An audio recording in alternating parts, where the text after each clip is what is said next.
नमस्कार, मैं हूं अंशुमान। क्रिप्टो काउंटर पर आपका स्वागत है। बाजार सीमित दायरे में है और बिटकॉइन 3 साल के सबसे खराब महीने की तरफ बढ़ रहा है। सुबह की गिरावट के बाद बाजार में शाम को हमने थोड़ी रिकवरी देखी। सीधे चलते हैं बाजार में और देखते हैं कि शाम को 6 बजे बाजार में कीमतों का क्या रुख था। बिटकॉइन करीब 65 से 66 हज़ार डॉलर के जोन में ट्रेड कर रहा है। इसे निचला 65 हज़ार जोन भी कह सकते हैं। 63 हज़ार डॉलर तक फिसल चुका है। 63,400 से 64 हज़ार डॉलर तक फिसल चुका है। फरवरी में अब तक करीब 24% की गिरावट है, जो जून 2022 के बाद बिटकॉइन के लिए से सबसे खराब महीना बना सकती है। मुख्य सपोर्ट 63 हज़ार पर है और आगे का रेजिस्टेंस करीब 66 हज़ार से 70 हज़ार के बीच में।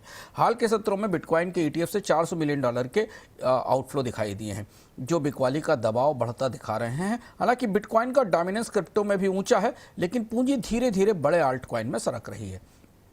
इथेरियम 1800 से 1900 डॉलर के आसपास के दायरे में है, लेकिन 1800 पर मजबूत सहारा दिखाई दे रहा है। 2000 के पास रेजिस्टेंस है। इथेरियम फाउंडेशन ने करीब 70,000 इथेरियम स्टेकिंग का प्लान शुरू किया है, जो सप्लाई पर हल्का सकारात्मक असर डाल सकता है, लेकिन कीमतें अभी भी बिटकॉइन के साथ ही चलती दिखाई दे रही हैं। सोलाना और अन्य बड़े टोकन हल्की रिकवरी दिखा रहे हैं, लेकिन असली जोखिम लेने की जो सेंटीमेंट है वो बिटकॉइन पर निर्भर है। बड़े निवेशकों की गतिविधियों में खासतौर पर स्पॉट बिटकॉइन ETF के लॉन्च के बाद बाजार में आउटफ्लो का यह सबसे लंबा दौर चल रहा है। नवंबर 2025 से जनवरी 2026 के बीच करीब 6 बिलियन डॉलर का कैपिटल यहां से निकल चुका है। जो सबसे बड़ा बिटकॉइन ETF है आईबिट, इससे एक दिन में 500 मिलियन डॉलर तक की निकासी हुई है, जिससे गिरते बाजार में दबाव और बढ़ा है। हालांकि बाजार के प्लेयर इन्वेस्टर मान रहे हैं कि पैनिक नहीं है, लेकिन इंस्टीट्यूशनल डी-रिस्किंग जरूर है, यानी बड़े निवेशक अपनी जोखिम घटा रहे हैं। इथेरियम फाउंडेशन का 70,000 इथेरियम की स्टेकिंग का प्रोग्राम नेटवर्क की सुरक्षा और लंबी अवधि की स्थिरता बढ़ा सकता है। बाजार में गिरावट के बीच स्टेकिंग का यह मुहिम इथेरियम फाउंडेशन का बाजार को सहारा देगा। स्टेबल कॉइन के लिए 2026 का साल काफ़ी स्ट्रक्चरल साल बन रहा है। यूएस का जीनियस एक्ट डॉलर टोकन को मुख्य धारा के भुगतान ढांचे के करीब ला सकता है, और निगाहें इस बात पर हैं कि आने वाले दिनों में क्रिप्टो के कानून में जो बदलाव होंगे वो स्टेबल कॉइन को कैसी ताकत देंगे।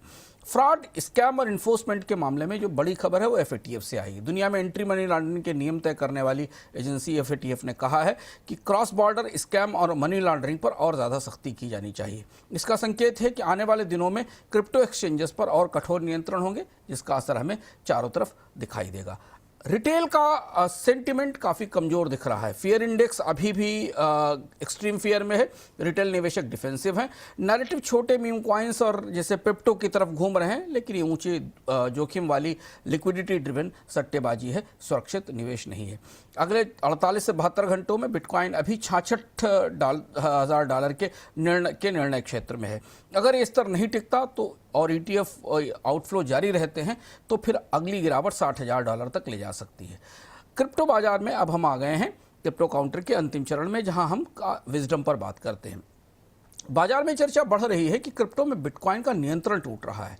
हालांकि बिटकॉइन एक टोकन के तौर पर बाजार का नेतृत्व कर रहा है, लेकिन भारी स्पॉट ETF निकासी और 2022 के बाद इस सबसे कमजोर महीने के कारण ये दिख रहा है स्पष्ट रूप से कि पूरे क्रिप्टो पैक में, क्रिप्टो के पूरे परिवार में बिटकॉइन की डोमिनेंस धीमी हो रही है। हाल के हफ्तों में अरबों डॉलर ETF से बाहर गए हैं, जिससे कि अब इस एक टोकन के लिए, जो कि सबसे पुराना टोकन और सबसे महंगा टोकन है, उसके लिए इंस्टीट्यूशन सपोर्ट कम होता दिख रहा है, और इसलिए पूंजी अब अंधाधुंध आल्ट कॉइन्स में नहीं बल्कि मजबूत और मध्यम प्रोजेक्ट्स में जा रही है, जिनका यूज केस ज़्यादा बड़ा है, जिनके पास डिफाई है और जो पर्प डेक्स टोकन हैं, जिनमें कि इथेरियम और सोलाना जैसे टोकन हैं, जहां आपको आने वाले दिनों में असली ट्रेडिंग रेवेन्यू दिख सकता है और ऑन चेन एक्टिविटी दिखती है।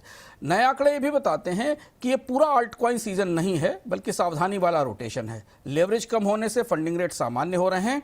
ओपन इंटरेस्ट अब धीमे धीमे बढ़ रहे हैं, पर ओपन इंटरेस्ट की बढ़ोतरी बिटकॉइन में उतनी ज़्यादा नहीं है जितनी कि बाकी टोकन में है।